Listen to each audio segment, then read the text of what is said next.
We all know that there are great, great benefits to mentoring. And, you know, we want to kind of review some of those in going forward. Next thing we're going to talk about is how important it is to keep it simple in what you're doing. Then we're going to take you through week by week on this 12-week plan, and then what you need to do after the launch. Now, one of the things that I want to talk about is we titled this that, you know, how to create a successful program in 12 weeks. Now, some of you may say, gee, that sounds like a long time. And, you know, it may seem that way. But, you know, one of the things that we have found is by the time you get everything together and you get all your objectives and you do everything you want to do, some people may be able to do it in 8, some 10, some 12, and some may take 14 or 16 in doing it.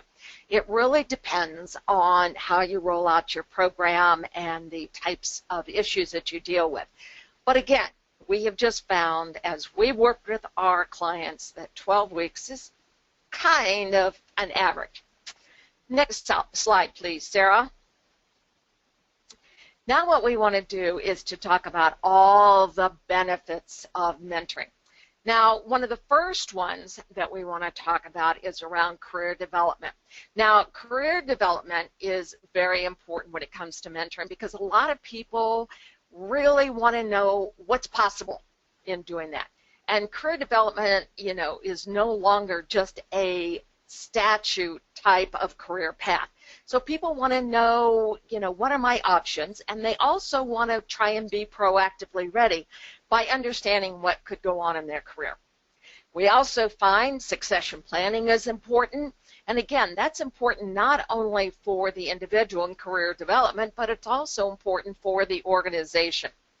Knowledge sharing, definitely important. We're still in that era of individuals that are going to be, you know, leaving the organization, they're retiring, you don't want that knowledge walking out the door. And a couple of areas that we find are very important around talent acquisition and retention. Now, talent acquisition, we are finding more and more that organizations that are going after some top talent, people are asking, do you have a mentoring program in place? Especially if you're going to your top colleges and universities, because you know, they want to know that they've got a future, and they want to know that they're going to still be able to learn as they go forward. So that then relates to retention. Now, I can tell you that retention, especially for brand new people coming in the organization, retention and engagement is much higher. More and more we're seeing studies on this as it goes forward, because individuals feel really good that the organization cares enough about them to get them started with a mentor right away and get them going on the right track. Not only about their job, but about the culture of the organization. And, you know, it's not just about the HR benefits on onboarding, but it's really how am I going to fit in? How do I make sure I fit in well? So at this point in time, Sarah, would you take us through our first poll? Sure, Judy. Our first poll question is, what is the biggest need within your organization that illustrates a mentoring program should be launched soon? Is it leadership development, knowledge sharing, succession planning, retention, or retirement? So far, leadership development is winning. And we'll leave it open just a few more moments. Looks like 70% have voted. We'll just get those last final votes in. All right, Judy. It looks like with 49% leadership development followed by a tie between knowledge sharing and succession planning at 17%. Okay, well, first of all, what we find is that that area of leadership development always comes to the top in doing that. But also, I like the idea that the knowledge sharing is in there. And again, you know, not only within the organization, but also, you know, again, we want to make sure we capture all that knowledge. It could be walking out the door at any point in time. I was with a client a couple of weeks ago, and they had done projections that said they were going to have a high retirement rate in 6 years.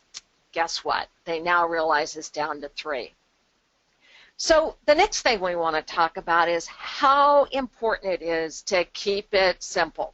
You know, if your plan is not simple, it will not go live in what you're doing.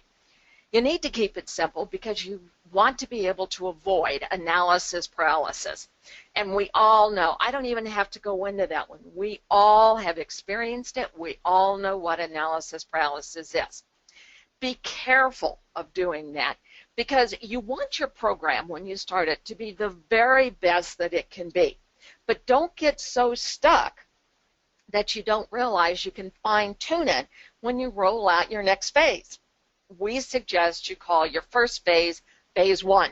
And that way people understand it's becoming a part of the culture, it's becoming a part of the organization, and there's going to be a phase 2 in what you're doing. So again, keep it simple. And we're going to walk you through what we call our PIM model, plan, implement, evaluate, and manage, and show you exactly how you can do that to keep it simple.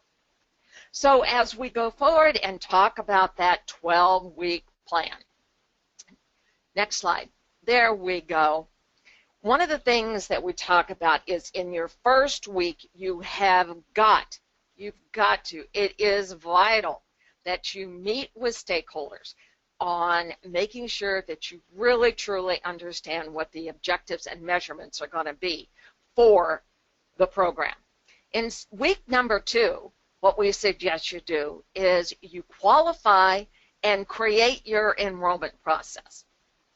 You need to identify what your qualifications are for mentors and mentees for people to be able to go through it. In week 3, you're going to define the benefits and create a marketing plan. Very, very important. We're going to walk you through that. And in week 4, you're going to build your matching questions, your matching criteria, and start your communications. So thinking in terms of that first week, objectives and measurements as you go through. You need to meet with your stakeholders to agree on those objectives and measurements. Cannot tell you how important this is before you start. Too many times organizations want to just jump in the middle and get started, and you know, that's not the way to do it. You've got to get those objectives and measurements taken care of before, because one of the things that happens is the rest of your program is going to depend on that. So here's some examples of some objectives and measurements. Some are quantitatively involved and some are qualitatively involved in doing that. You know, one that might be quantitative is to increase retention of employees by 5%. Another one, more qualitatively, is supporting new and less experienced employees so they've got a good transition into their positions and into the organization to support employees as they enhance their career potential. Or, as I mentioned before, identify new career paths.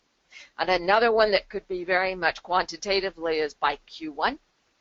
500 members enrolled, 300 are mentors, 200 are mentees, and 100 partnerships. It's important to understand that we believe mentoring is a business strategy. This is not a warm, fuzzy, feel-good program. This is a business strategy. And one of the ways that we can help you position this as a business strategy within your organization is to go through our MORE workshop. MORE stands for Mentoring, Organizational Readiness, and Effectiveness. And it's a strategy session centered around the mentoring program and process. And it's your best way to ensure success in what you're doing. So in week number 2, you're going to look at your qualification and enrollment processes. And you want to look at this for both mentors and mentees as you go forward. Now, think about the qualification process for your mentors. What do you want your mentors to look like? We actually believe you should have some type of a role profile or a job description. I mean, you wouldn't ask anybody to take on a role that they didn't understand what it was about, and also define what those skills are that it takes to be a mentor. You also wouldn't ask anybody to take on a role they weren't qualified for in being able to do that. You want to outline the benefits to mentors and what might be some additional requirements of what you want them to do, like how long they should have been with the organization, making sure they understand the time commitments in doing this.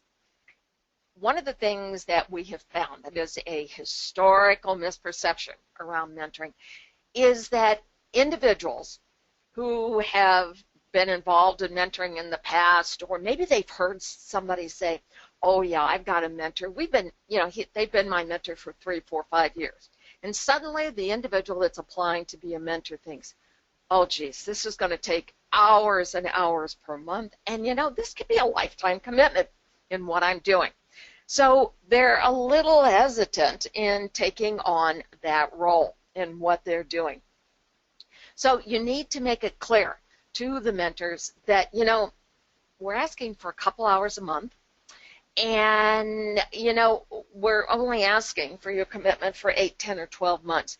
Make it clear to the mentors what you're really asking for, and don't let them get stuck in their own thinking, own perceptions, and the historical background that they may have.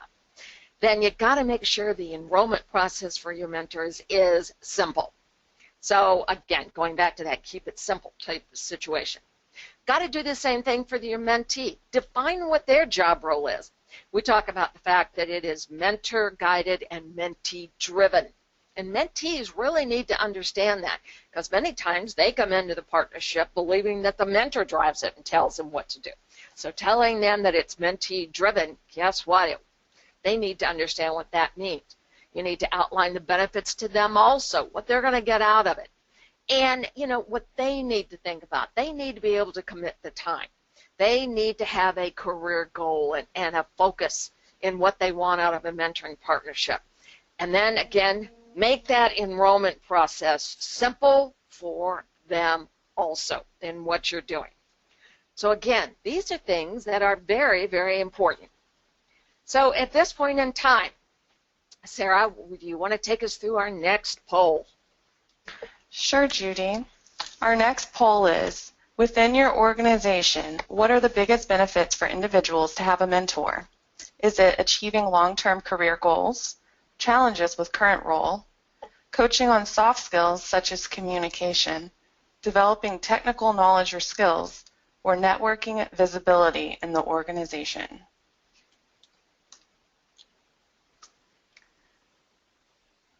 At this time, about 40% have voted, and achieving long-term career goals is the front runner with about 50%. Judy?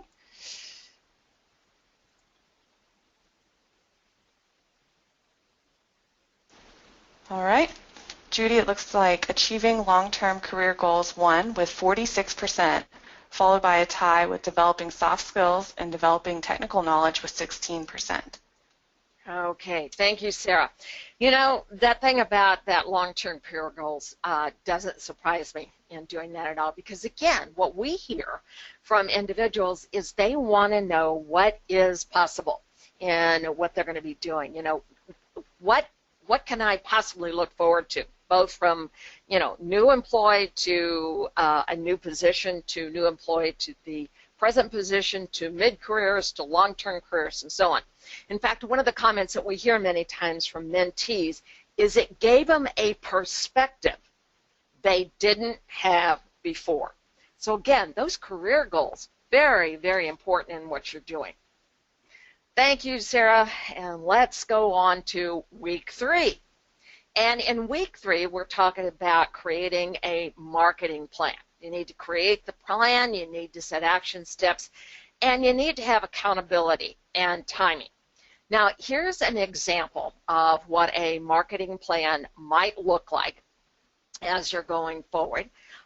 You can see in this marketing plan that, it's broken up into plan, implement, evaluate, and manage, just like we talk. But you can see that there are definite things having to do with what a start date is, a finish date is, who's responsible, and exactly what needs to be accomplished. This marketing plan is incredibly important, and the reason for that is just because you build it doesn't mean they will come. You've got to market this program in taking it forward. First of all, it may be the very first time mentoring has been a part of your organization, so you definitely need to market it. And if you've had mentoring programs in the past and you find they haven't been exactly, successful, then one of the things you need to do is to make sure you market it and people understand what's different about this program. What you're seeing there in the tips, and Sarah is going to put it in the chat box for you, is a link to our marketing webinar that we had recently that's around marketing your program.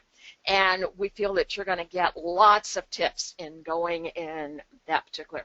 So I'll give you just a second to be able to copy down that particular link in doing that.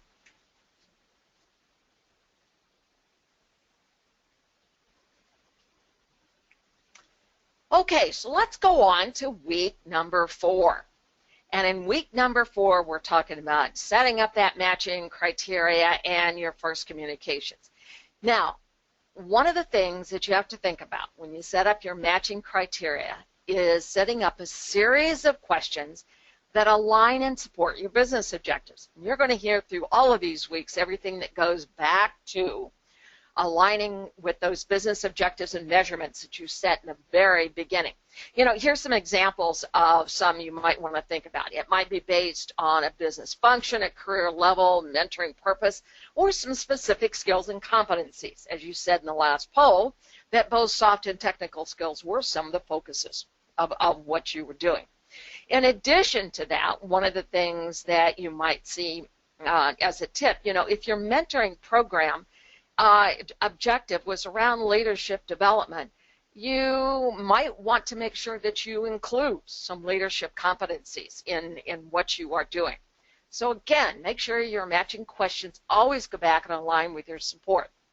Now, when we're talking about your communication, you know, we're talking about beginning with some beginning communications, you know, your program launch. Send out a teaser.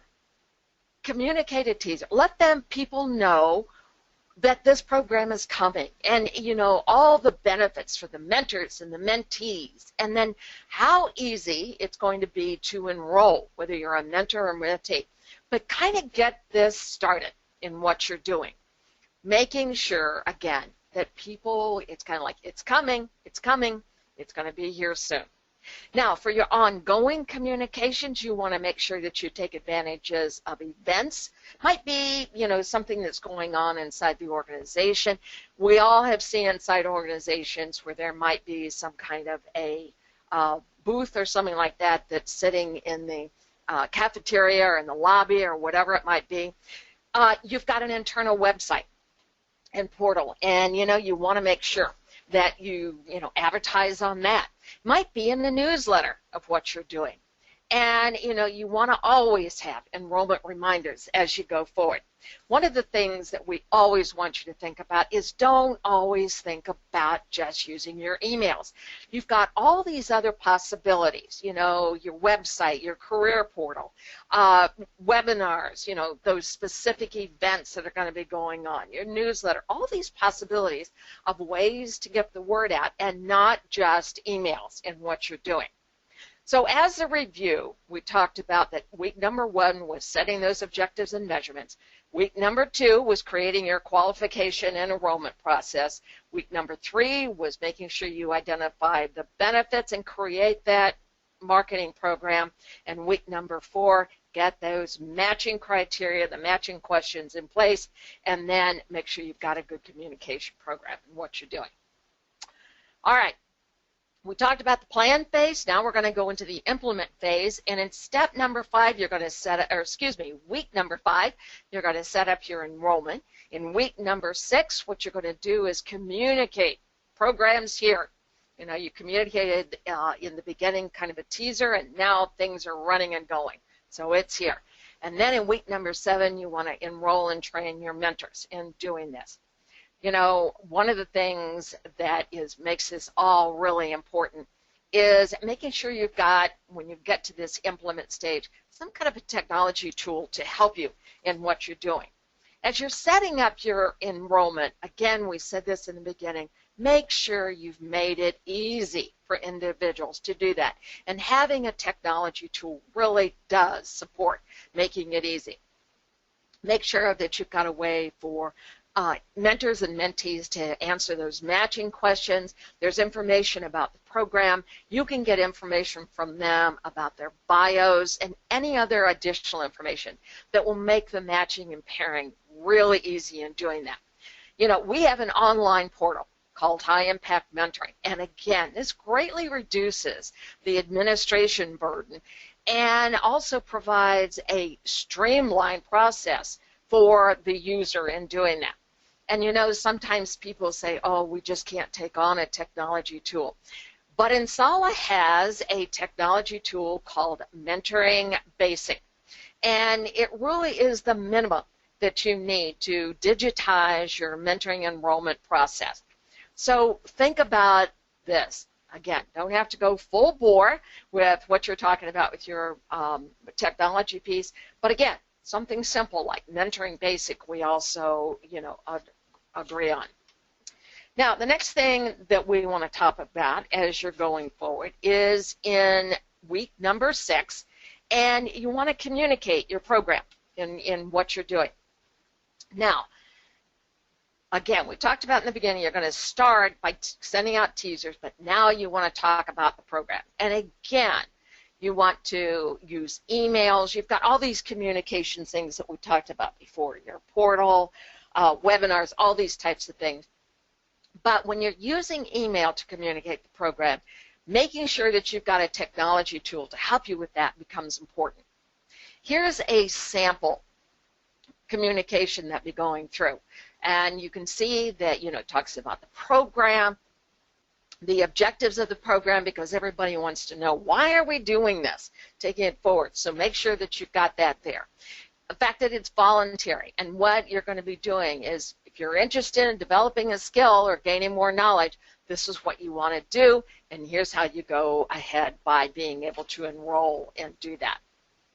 Now, in week number 7, what you want to be able to do is enroll and train your mentors. Now, what we're talking about here is you need to enroll your mentors first.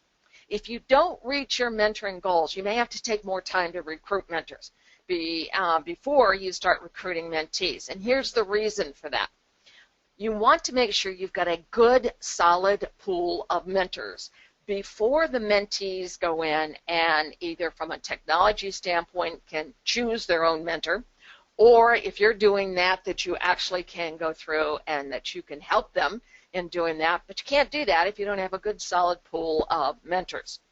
And then the next thing you want to make sure that you do is to train your mentors.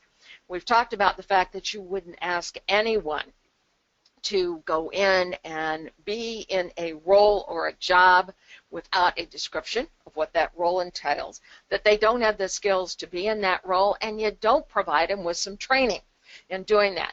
Now, we're not talking about, you know, just setting up a information program, and many times, unfortunately, that's what we see that organizations do. They either just set up an information program, but they don't do any real training. We're talking about real training here, so that people that are applying to be mentors understand what their role is, and if they've got questions, they're able to answer them and get good, ask them and get good answers in what they're doing and taking that forward. In addition to that, one of the things that we have seen organizations do is they just hand out a booklet, or they put something for people to read, you know, online in an email or whatever it might be. And one of the things we find is that people just don't take the time to do it. We've had several clients that we've worked with, and that's part of what happens, is they can't figure out why things aren't going well, only to find out that the individuals that were mentors really didn't read those booklets and what they were doing. So as a review, in week number 5, make sure you set up your, you know, enrollment process overall. Week number 6, start your communications with your programs, and then again in week number 7, enroll and train your mentors in what you're going to be doing. Okay, so we've talked about plan and implement, and the next part of implement is going through in week number 8, you want to enroll and train your mentees.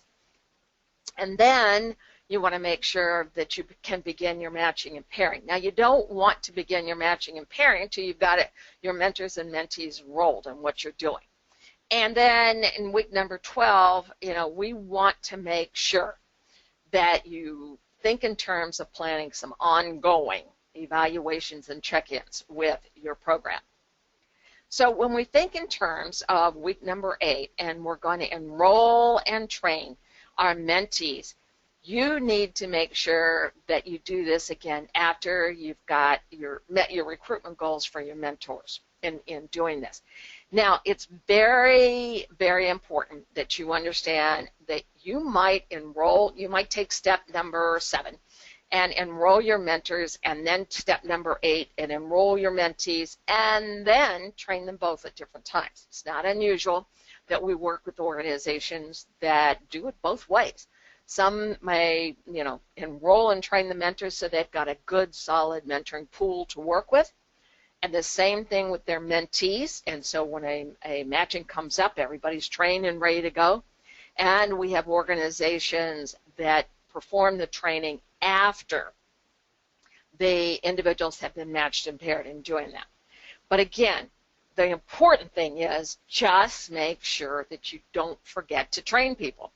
Again, don't make this just an information program. Make sure that you train them. I'd mentioned before that one of the things we believe in is it's mentor guided, but it's mentee driven.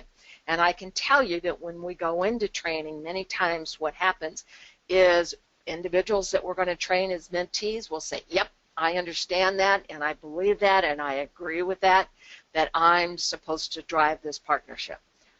But can you tell me what that looks like? So they're really not quite sure. So that's why that, training for the mentees becomes so very, very important if you're going forward. Now, the next thing they're going to do, you've got your mentors, you've got your mentees, you need to have a little bit of time to begin your matching. And again, it's going to take a little bit of time to do some of that matching, especially if you're doing it manually, because, then, you might have some information that's come from a survey, you've talked to some managers, and whatever it might be. But I can tell you that if you're using a technology tool, it makes it a lot easier because mentees immediately are presented with a list of mentor matches based on their needs in going forward. Now, this is quicker. You've got the chance for fewer bad matches, and there's no guesswork in the matching. The other thing that we have found is when mentees are allowed to do self-matching, there's a higher level of commitment and engagement in the partnership and in what they're doing and taking that forward. Now, if you happen to be in a situation where you've got a bad match, make sure that you contact the program administrator as soon as possible. Make sure if you are the program administrator in your mentoring program that you let people know that there's a no-fault insurance policy based on these matches. You need to have a plan in place in doing this. It's got to be a situation where it just didn't work between the mentor and mentee. That doesn't mean that the mentor's right and the mentee's wrong, or the mentee's right and the mentee's right and the mentor's wrong. It just didn't work for whatever reason.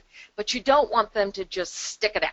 There could be a better mentee out there for that mentor and a better mentor out there for that mentee.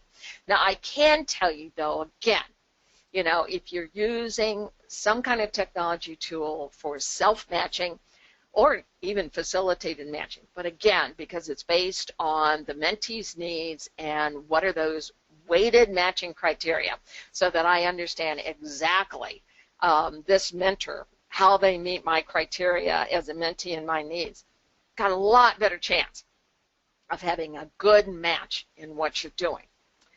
So, as we've talked about the fact that you need to enroll and train mentors, enroll and train mentees, you got to do the matching. Now, the one thing we definitely want to make sure you do is to have ongoing evaluations. One of the things that we find with programs is that there's a big kickoff. A lot of people are excited. Things are going on. And then they just kind of let it drop.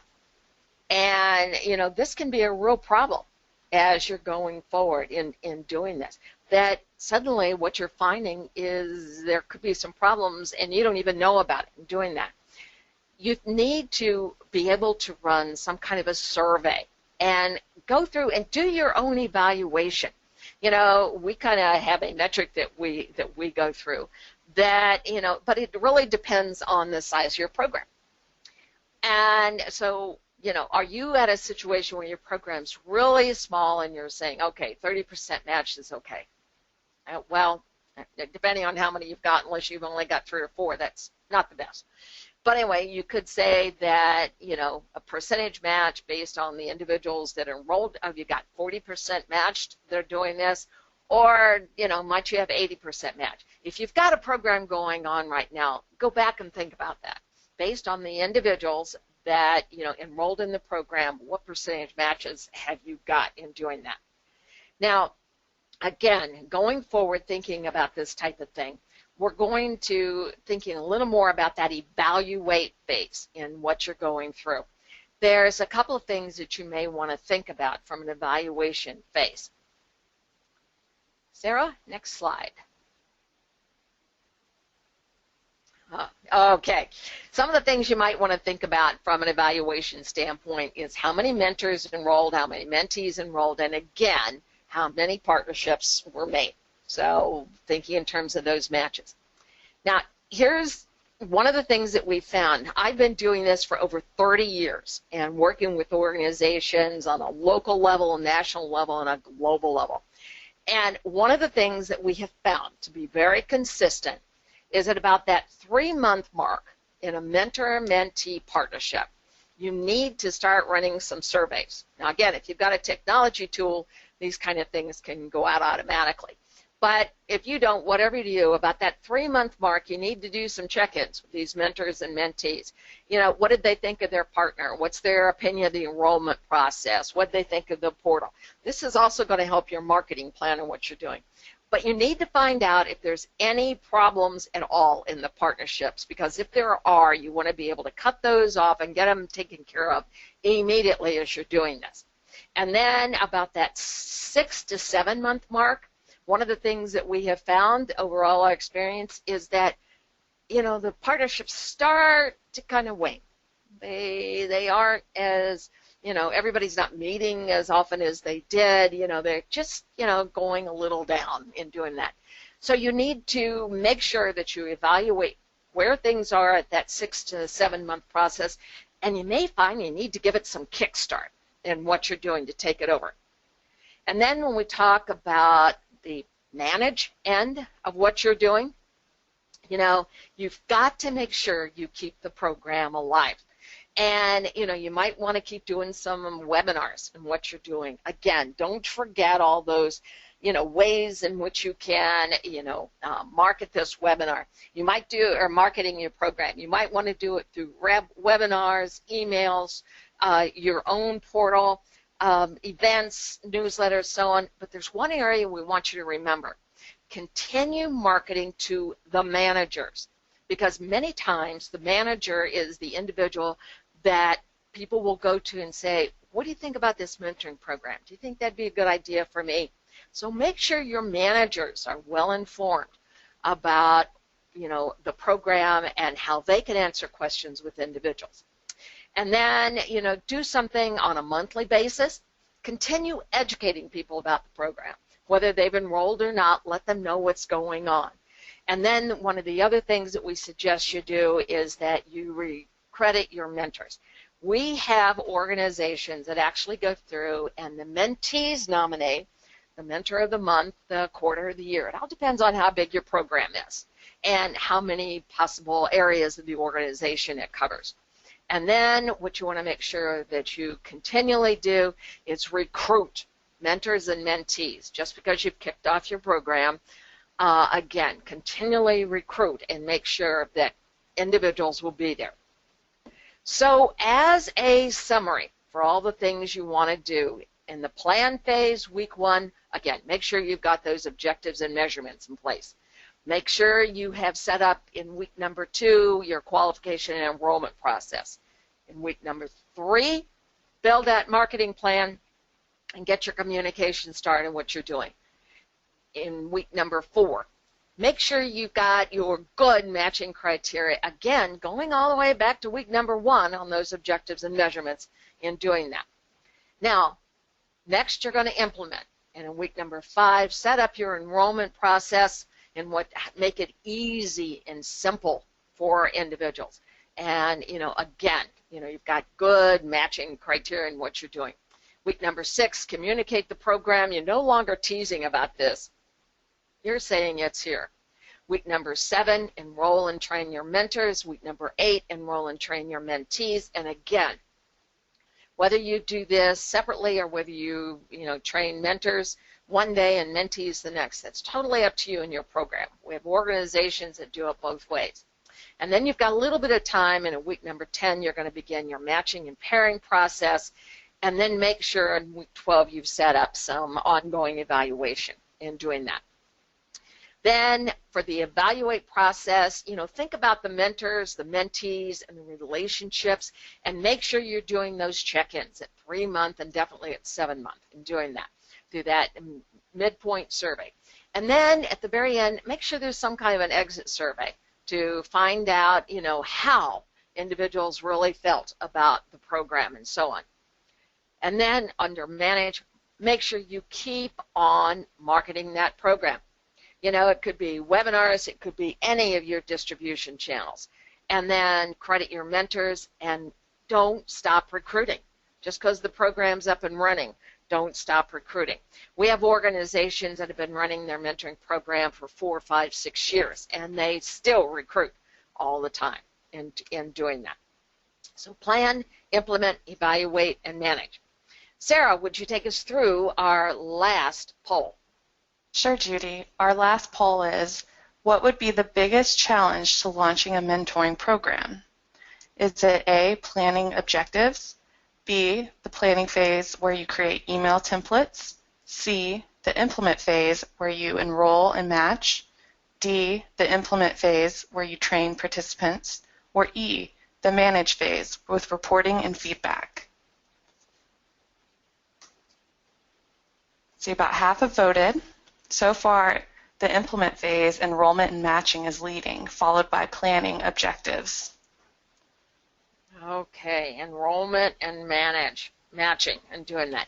Yeah, and I'm not surprised that this is the area that's the biggest challenge. And the reason for that, we have found many times, has to do with the fact that individuals jump in and they haven't gone back and had very, very clear objectives and measurements. We all know the 80-20 rule, 80% planning, 20% implementing and doing that. So again, you've got to go back and do that. So like I said, I can't, don't believe that this is unusual. We find this quite often. But again, you can't put your enrollment process together so that you really have put together, your criteria for your matching unless you've got good solid objectives in what you're doing.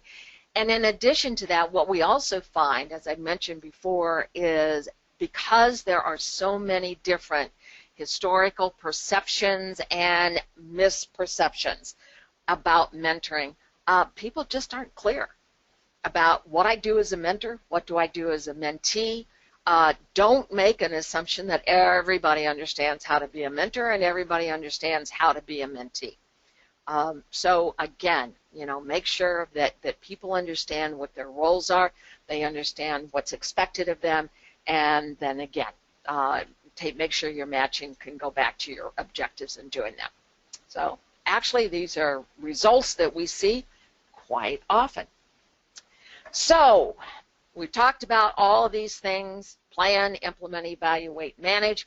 And there's a couple of things that we can do to help you. Either we can provide you with assistance on how to roll out your program, and we do that through the MORE workshop. That's that strategic planning workshop that looks at objectives and measurements and all the elements you need to have in place to implement and be able to do that.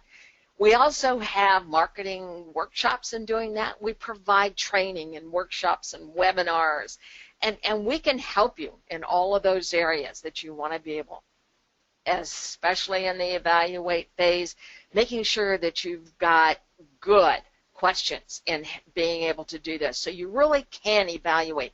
Find out if you've got any gaps in the partnerships that you've got in taking this forward. We've got benchmark data. As I said, we've been doing this for over 30 years, and so we've got all kinds of benchmark data to help you in doing that. And we have strategic account management processes that will help you in going forward, always providing continuing education as you go forward. Now again, not only can we help you do this and implement it yourself, but one of the things that we can do is we actually can do it for you. In other words, we have organizations that say, you know, this is great, I don't have the manpower internally. So one of the things that we can do is that we actually can do this for you as you take it forward. And again, the technology tools to help you do all this. So at this point in time, Sarah, we want to talk about the fact that, you know, if you need to contact us for additional information and we don't get to all of your questions, we definitely want you to contact us. And remember, if you join our Mentoring Thought Leaders group, you can receive that 12-week plan, and you can see what it looks like. But at this point in time, Sarah, do we have any questions? Sure, Judy. The first question is, what is week 9? That's great. Okay, we went from week 8 to week 10. Now, and again, what happens in week 9 is you're really kind of in that middle phase. You've gotten information about your mentors that have enrolled. You've got information about your mentees that have enrolled. And so that week 9 that you're going through is really that in-between stage. You're making sure you've got enough mentors, so in your mentor pool, so that the mentees that have enrolled have a choice in who they want to be matched with in doing that. And it really does take a couple of weeks to get from total enrollment of mentors and mentees to getting everybody matched. So what's going on in that week 9 really is a combination of making sure you got enough mentors, checking out the mentees and that everything's there, you've got all the information you need, and then actually allowing people, if you're using a technology tool, to go in and do self-matching, or if you're doing it yourself from an administrative standpoint, that takes a little bit of time. So that's you're keeping busy in week 9. The next question is, I have a few employees that cannot be on this call. Will this PowerPoint be shared with us, or will there be a recorded version? There will be a recorded version if you are a member of our Mentoring Thought Leaders Club. So please go and join our Mentoring Thought Leaders Club in being able to do that, and we'll be glad to get that to you. The next question is, I understand the benefits for the mentee, but what are some of the observed benefits for the mentors? Ooh, good question. Good question. Yeah, we always think in terms of, yeah, the mentee's going to get the most out of that. But, you know, the mentors get a lot out of this too. You know, just to give an example of a couple things that we have found is, first of all, it gives the mentor a different perspective. In other words, we're all kind of our heads down doing our job, and when, you know, someone else comes in and we're helping them with a specific skill or knowledge area that we have, you know, first of all, we got to make sure that we're really up on what we're going to be providing. And then secondly, you know, the mentee might have a little different way of looking at this and, you know, taking it forward. One of the things that we hear very often, it's one of those common comments that we get, is the fact that mentors say, I can't believe how much I learned from my mentee. And we hear this all the time. Mentors almost are surprised at doing that. Another, you know, benefit is, you know, one of Stephen Covey's 7 habits of highly effective people is the best way to learn is to teach. And so, you know, again, I'm going through and I'm looking at things I hadn't thought about maybe before doing this. The other thing, as a mentor, I learn, especially if you're doing cross-functional mentoring or distance mentoring or getting people that are outside your specific area as mentees. I'm learning about that part of the organization. I'm learning about how people do things in that part of the organization. In addition to that, one of the biggest things is I get an intrinsic feeling inside of myself as a mentor that I have helped to develop someone else. And if anybody on the call has been a mentor in the past, and you watch somebody kind of grow and develop, that's a really great feeling. So those are just a few of the advantages for the mentors. Thanks for that, Judy. The next question is, can you have a blend of an informal mentoring as well as a more formal or structured program? Absolutely. In fact, informal mentoring goes on all the time inside your organization. It happens, whether you have a mentoring program or not, it's going on. So you definitely can have the combination of the two. The reason we suggest that you have a more formal or structured mentoring is, first of all, it helps the organization to understand that the goals and objectives the mentor and mentee are working on are really helping the organization grow and develop in itself in what it wants to do. One of the best things I say about the difference between formal and informal mentoring is, in informal mentoring, you have no way of knowing if bad habits are being passed on. When we talk about a more formal or structured mentoring process, I'm not using the word structure as a verb that we are so trying to structure that partnership they can't get anything done. I'm using the word structure as a noun so that individuals do understand what's expected of them as a mentor and mentee. They do understand where to go if they need help. They do get some training in what they're doing. They do have a clear understanding as to why the organization feels this is important and that it is a business strategy. So when we talk about those things, informal mentoring is automatically going on inside your organization, whether you recognize it or not. You just want to supplement it with a more formal or structured process. Thanks for that, Judy. Our next question is, would you say a typical mentor arrangement is from 3 to 6 months? Do you see any negatives to continuing beyond that point, such as would it make sense for employees to be rematched after 6 months? I will give you my personal opinion based on 30 years experience, and I would say if you're only doing 3 months, it's got to be just almost what we call flash mentoring. I mean, it's like very specific, help me with this project, off we go. My opinion is anything less than 6 months is just not long enough. I mean, first of all, the mentor and mentee are getting together, they're getting to know each other, they're starting on what they're doing and so on, and anything over a year is too long. So that's kind of, to me, 8, 10, 12 months is perfect in doing that. But if you've got a situation where somebody is in a mentoring partnership and, they finish in 6 months, there's 2 things that you can do. Number one, they can keep going because there's other things the mentee can learn from that mentor. Or, hey, if the mentee has other things they need to learn and there's another mentor out there that's better for those specific things, hey, let the mentee go forward with another mentor and have a rematch in what they're doing. There's no reason to stop a mentoring partnership if it's going well. And again, many times we find that partnerships that are part of a formal program, they get to the end of the partnership as part of the formal program, but they keep on going themselves in more informal ways. So again, my opinion is anything less than 6 months is not enough, unless it's just a real quick project, what we call flash mentoring, and anything over a year gets to be too long. Hopefully that answers the question.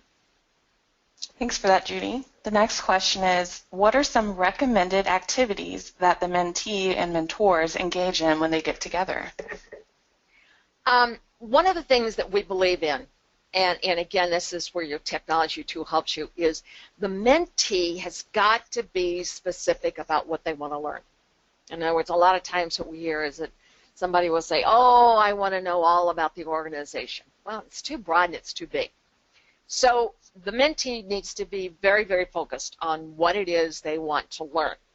And, there's a very simple way that this can start off. And based on what the mentee wants to learn, they can tell the mentor, this is how I've experienced this in the past. This is what I've done. This is how I've experienced it. Here's what worked. Here's what didn't work. Working with the mentor on ways that they have actually practiced and experienced what it is that the mentee wants to learn, giving advice, and then based on that advice, the mentee goes out and they actually try it, and they actually work on things. And then coming back to the mentor, telling them what worked, what didn't work, and again, it can be a continual process.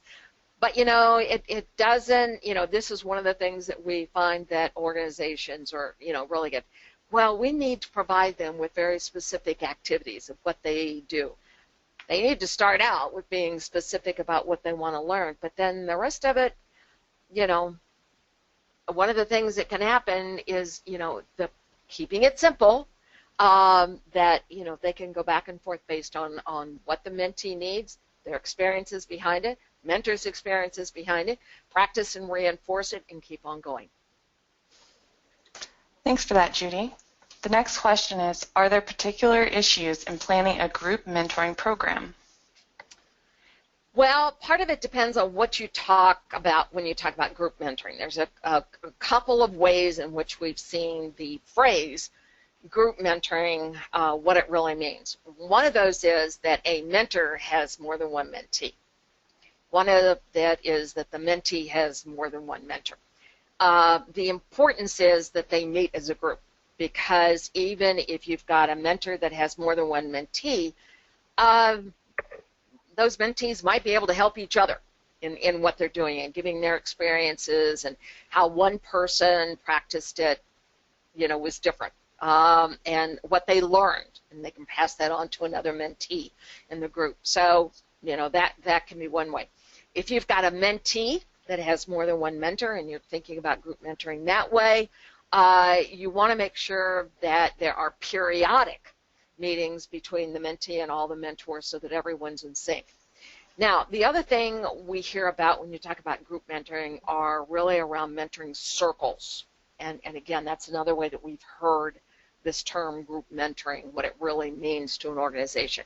Now, when you're talking about mentoring circles, what you're talking about there is that everybody in the circle takes the role of mentor and mentee, both. And they're really sharing knowledge in areas. The main criteria is that your responsibility, whether you're a mentor or a mentee, is to the group. So let's just say that I'm in a mentoring circle, and let's say Sarah is also in that mentoring circle, and Sarah's going to present a topic that day. And I don't care about that topic. And so I'm saying, well, I don't really want to join the circle that day. That you can't do that. I'm responsible to the circle and to being a part of that circle, and, I need to be there as a listener, as a responsible mentee when Sarah's playing the role of mentor. So the responsibility is to the circle. So it really depends on what you call group mentoring. We hear it, like I said, a lot of different definitions around that. So hopefully that kind of hits all the criteria in doing that. Thanks for that, Judy. Well, it looks like we're about out of time. Judy, do you have any final thoughts? No, we want you to remember the very first week how important it is to make sure you've got good, solid objectives, not wish lists, but objectives and measurements for your mentoring program, because we believe you should do that. We also want to make sure you've got a good, solid marketing plan to roll it out. Think about your technology tool and don't get afraid that, we can't afford technology. There's lots of possibilities out there, and we would love to talk to you about some of them. And then as you go forward, we want you to make sure that you always do follow-up in how you're going forward. Don't just kick off the program and then let it die. Make sure you're continually evaluating it, you're continually doing check-ins, and, there were some really good questions today, and I thank all of you for those questions. Thanks, Judy. And thank you to everyone for attending today's webinar. If you'd like a copy of today's slideshow or a recording of today's webinar, you can find links to both on our Mentoring Thought Leaders group page on LinkedIn later today. If we were not able to get to your questions, or if you had additional questions, comments, or feedback, please feel free to email us at info.insolid.com, or you can contact Judy directly through jcorner@insolid.com. We truly value your feedback on our webinars. Thanks again for coming, and have a wonderful day.